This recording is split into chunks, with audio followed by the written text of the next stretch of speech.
दोस्तों, अगर आप भी एसएससी, बैंक, रेलवे या किसी भी कंपटीशन एग्ज़ाम की तैयारी करते हैं तो आज जो हम आपके लिए एलएससी के कुछ क्वेश्चन लेकर के आए हैं, उन्हें अगर आप रिवीजन कर लेते हैं, अगर उन्हें आप सही ढंग से पढ़ लेते हैं तो आपको एग्ज़ाम में किसी भी तरह की समस्या नहीं होगी। आजकल आपको पता है कि कितने डिफ़िकल्ट क्वेश्चन पूछे जा रहे हैं कंपटीशन के एग्ज़ाम में। अगर आप भी एसएससी, बैंक, रेलवे या किसी भी अदर एग्ज़ाम में बैठते हैं तो ज़रूर आप इन क्वेश्चन को पढ़ें। आज ये हमारा पार्ट 3 है। इससे पहले हम लोगों ने 2 पार्ट को डिस्कशन कर रखा है। अगर आपने उन पार्ट को नहीं देखा है तो आप प्लीज़ जा कर के उन पार्ट को ज़रूर देखिएगा और आप इस पार्ट को भी देखिए। क्वेश्चन है पहला कि निम्न में से एलआईसी की अधिकृत सब्सिडरीज कंपनी कौन सी है।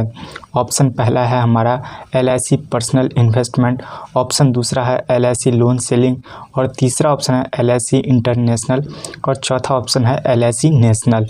तो इसका जो राइट आंसर होगा वो होगा एलआईसी इंटरनेशनल। अगला क्वेश्चन है हमारा कि एलआईसी की स्थापना किसके सिफारिश पर की गई थी।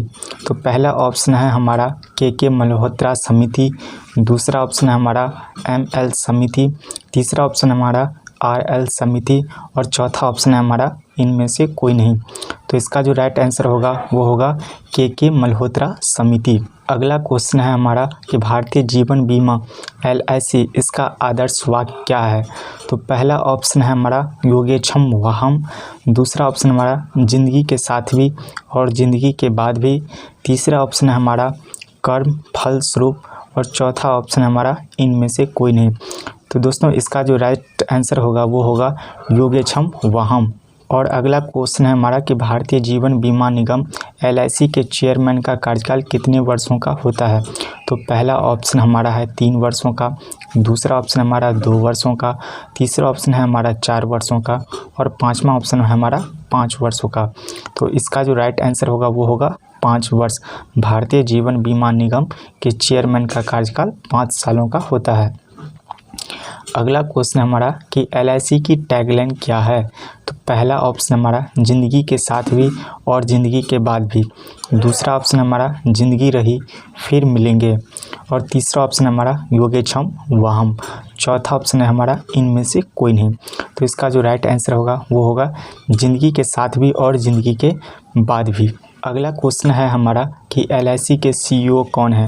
तो पहला ऑप्शन हमारा है दिनेश पंगती, दूसरा ऑप्शन हमारा है सिद्धांत मोहंती, तीसरा ऑप्शन हमारा है रमेश शर्मा और चौथा ऑप्शन हमारा है इनमें से कोई नहीं। तो इसका जो राइट आंसर होगा वो होगा सिद्धांत मोहंती, एलआईसी के सीईओ। अगला क्वेश्चन हमारा है कि भारतीय जीवन बीमा निगम दिवस एलआईसी कब मनाया जाता है। पहला ऑप्शन हमारा है 1 सितंबर, दूसरा ऑप्शन हमारा है 3 सितंबर, तीसरा ऑप्शन हमारा है 6 सितंबर और चौथा ऑप्शन हमारा है इनमें से कोई नहीं। तो इसका जो राइट आंसर होगा वो होगा 1 सितंबर। अगला क्वेश्चन हमारा है कि भारतीय जीवन बीमा निगम एलआईसी का गठन किस वर्ष किया गया था। पहला ऑप्शन हमारा है 1912 ईस्वी में, दूसरा ऑप्शन हमारा है 1950 ईस्वी में, तीसरा ऑप्शन हमारा है 1952 ईस्वी में और चौथा ऑप्शन हमारा है 1956 ईस्वी में। तो इसका जो राइट आंसर होगा वो होगा 1956 ईस्वी में। अगला क्वेश्चन हमारा है कि भारतीय जीवन बीमा निगम एलआईसी के सैटेलाइट कार्यकालों का नाम क्या है। इसका जो पहला ऑप्शन है संपर्क, दूसरा ऑप्शन है समाधान, तीसरा ऑप्शन है संपूर्ण और चौथा ऑप्शन है शताब्दी। तो इसका जो राइट आंसर होगा वो होगा संपर्क के माध्यम से आप एलआईसी में काम कर सकते हैं। हमारा अगला क्वेश्चन है कि भारतीय जीवन बीमा निगम एलआईसी ने हाल ही में 5% हिस्सेदारी खरीदी है किसके साथ। तो पहला क्वेश्चन हमारा एचडीएफसी बैंक, दूसरा ऑप्शन है हमारा आईसीआईसी बैंक, तीसरा ऑप्शन है हमारा आईडीबीआई बैंक और चौथा ऑप्शन है हमारा आईडीएफसी बैंक। तो इसका जो राइट आंसर होगा वो क्या होगा आईसीआईसी बैंक। दोस्तों, अब हम कुछ बैंकिंग सेक्टर के एमसीक्यू को डिस्कशन करेंगे। इससे पहले हम लोगों ने स्टॉक एक्सचेंज के डिस्कशन किए थे, यानी कि स्टॉक मार्केट के, उसके बाद हम लोगों ने एलआईसी के किए थे। अब हम लोग बैंकिंग सेक्टर के जो भी एमसीक्यू होते हैं जो कि आपकी कंपटीशन के एग्जाम में पूछे जाते हैं वो क्वेश्चन भी हम लोग देख लेते हैं। पहला क्वेश्चन हमारा है कि भारत में भुगतान प्रणाली शुरू करने या संचालित करने के लिए एक इकाई को कौन अधिकृत करता है। पहला ऑप्शन हमारे पास है एनपीसीआई, दूसरा ऑप्शन हमारे पास है आरबीआई, तीसरा ऑप्शन हमारे पास है मिनिस्ट्री ऑफ फाइनेंस, चौथा ऑप्शन हमारे पास है सेबी। तो इसका जो राइट आंसर होगा वो क्या होगा, पहला ऑप्शन एनपीसीआई। दूसरा ऑप्शन हमारे पास है मौद्रिक नीति समिति में कितने सदस्य हैं। पहला ऑप्शन हमारे पास है 3, दूसरा ऑप्शन हमारे पास है 5, तीसरा ऑप्शन हमारे पास है 6 और चौथा ऑप्शन हमारे पास है 8। इस मौद्रिक नीति समिति में 6 सदस्य होते हैं। अगला क्वेश्चन हमारे पास है कि निम्नलिखित में से कौन सी तकनीकी का उद्देश्य चेक फ्रॉड और चेक प्रोसेसिंग समय के दायरे को कम करना है।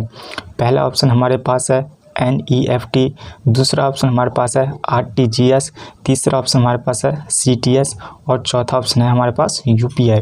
तो इसका जो है वो राइट आंसर होगा CTS। चौथा क्वेश्चन हमारे पास है कि डिजिटल भुगतान उत्पादकों के बारे में जागरूकता पैदा करने के लिए NPCI द्वारा शुरू की गई चैटबॉट का नाम बताएं। तो इसका जो पहला ऑप्शन है वो होगा पैसा, दूसरा ऑप्शन है नोहरा, तीसरा ऑप्शन है पे, चौथा ऑप्शन है NPI। तो इसका जो राइट आंसर होगा वो क्या होगा PAI पाई। अगला क्वेश्चन हमारे पास है NBFC लोकपाल योजना शुरू की जा रही है किस अधिनियम के तहत। पहला ऑप्शन जो हमारे पास है वो है रिजर्व बैंक ऑफ एक्ट 1934, दूसरा ऑप्शन हमारे पास है बैंकिंग रेगुलेशन एक्ट 1949, तीसरा ऑप्शन हमारे पास है बैंकिंग रेगुलेशन एक्ट 1935, चौथा ऑप्शन हमारे पास है reserve bank of India act 1935। तो इसका जो राइट आंसर होगा वो क्या होगा पहला रिजर्व बैंक एक्ट 1934। अगला क्वेश्चन हमारे पास है कि एक विशेष वित्तीय संस्था है जो बैंकों और वित्तीय संस्थानों से NPA या खराब संपत्ति है। तो इसका जो ऑप्शन है वो है पहला AMC, दूसरा है ARC, तीसरा है AFC, चौथा है IL&FS। इसका जो राइट आंसर होगा वो होगा ARC। अगला क्वेश्चन हमारा है कि भारतीय स्टेट बैंक SBI ने अपने ग्राहकों के लिए डेबिट कार्ड का उपयोग किए बिना ATM से पैसे निकालने के लिए कौन सी नई सेवा शुरू की है। पहला ऑप्शन इसका है योनो डेबिट कार्ड, दूसरा ऑप्शन है इसका योनो मनी, तीसरा ऑप्शन है इसका योनो कैश, चौथा ऑप्शन है इसका योनो कार्डियस और पांचवा ऑप्शन है नन। तो ये जो शुरू किया गया है ये किया गया है योनो कैश। अगला क्वेश्चन है हमारे पास कि बैंकिंग लोकपाल योजना को 2006 में संशोधित किया गया था। इस योजना को सबसे पहले भारत में कितने वर्षों में शुरू किया गया था। तो पहला ऑप्शन है हमारे पास 1992, दूसरा ऑप्शन है हमारे पास 1995 और तीसरा ऑप्शन हमारे पास 2005 और चौथा ऑप्शन हमारे पास 2002। तो इसका जो राइट आंसर होगा वो क्या होगा 1995 में बैंकिंग लोकपाल योजना शुरू किया गया था। दोस्तों आज हम लोगों ने कुछ LIC के क्वेश्चन और कुछ बैंकिंग सेक्टर के क्वेश्चन को डिस्कशन किए हैं। इससे पहले हम लोगों ने 2 पार्ट डिस्कशन कर लिए हैं, ये हमारा तीसरा पार्ट है। दोस्तों मैं आपको पुनः बता दूं कि अगर आप किसी भी बैंक SSC रेलवे या किसी भी अदर कंपटीशन एग्जाम की तैयारी करते हैं तो यहीं से सारे प्रश्न आते हैं। आप इन प्रश्नों को ज़रूर से अच्छे से रिवाइज करके जाइएगा जिससे आपको एग्ज़ाम में एक भी प्रश्न न छूटे। तो दोस्तों मिलते हैं अगले वीडियो में।